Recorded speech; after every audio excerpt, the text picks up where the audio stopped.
Hej, her er 3 forskellige juletræidéer.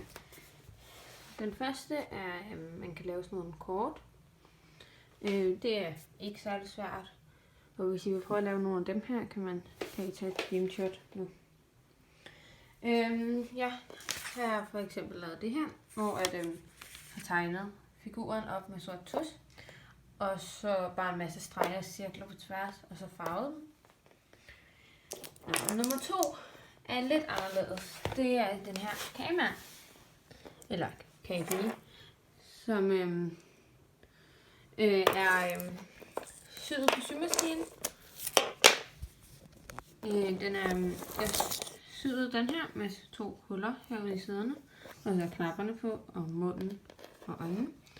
Og så kan man egentlig bare tage de der kagestykker ind gennem hullet i ærmen, og så kommer den ned der. Og den tredje og sidste, det er sådan nogle julehjerter, som I ser her. Jeg har lavet de her 4. Det er faktisk også super nemt, når man først lige har lært det.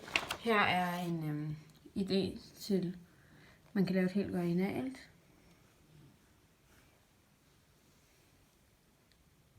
Man starter med sådan der.